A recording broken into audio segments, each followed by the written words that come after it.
If you're watching this, you've got one or more of these incorrect. And you're not sure how you got them incorrect, what's going on there. So I'm going to give myself a little more room. So for the first one is 1/5 times b. So I'm going to divide both sides by 1/5. Just kind of sneak it in here. 1/5 divided by 1/5 is 1. And if I do, now this is a little bit backwards because I don't want to do 1/5 divided by -1/4. That's not what I want to do. I want to do -1/4 divided by 1/5. If I'm dividing both sides by 1/5, I need to do 1/5 divided by 1/5, and I need to do 1/4 divided by 1/5.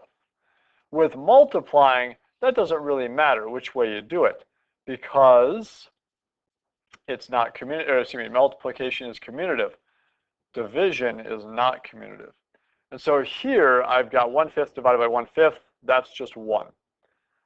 I'll give myself just a little bit more room because I'm writing things out the long way. But over on the left side, -1/4 divided by -1/5, divided by 1/5, I'm going to multiply by 5/1. -1/4 times 5/1 is going to give me -5/4, which is the same as -1 1/4. So that's how we did it. If you made a mistake on that one, it might be that instead of doing 1/4 divided by 1/5, you flip that around and you actually did 1/5 divided by 1/4. Be careful with that.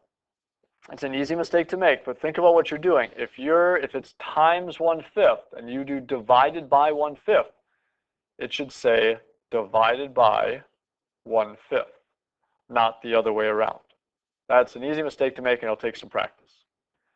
The bottom one, we got 4j over 6 equals 2/3. There's a couple ways to do this. The easiest, fastest way is to think a little bit more, which just takes practice in what to recognize.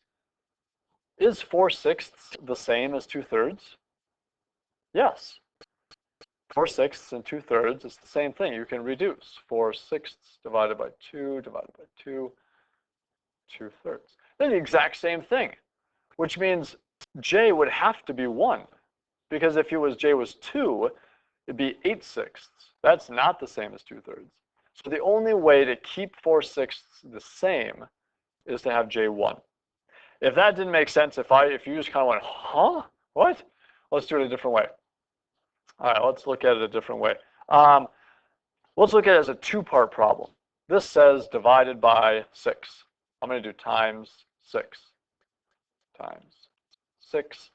So 6 divided by 6, that's 1. So I have 4j left over. 2/3 times 6 is going to be 12/3. But really 12/3, that's 4. 12 divided by 3 is just 4. I'm going to write that over here. Where'd my pen go? 12/3, that's 4. And 4 times something equals 4. Well, it's got to be 1. But if I divide both sides by 4, I get that j equals 1. So that works. That's another way to do the problem. Yet another way, 4j over 6 equals 2/3. Another way is to, instead of thinking about it as 4j over 6, you could think about it as 4/6 j equals 2/3.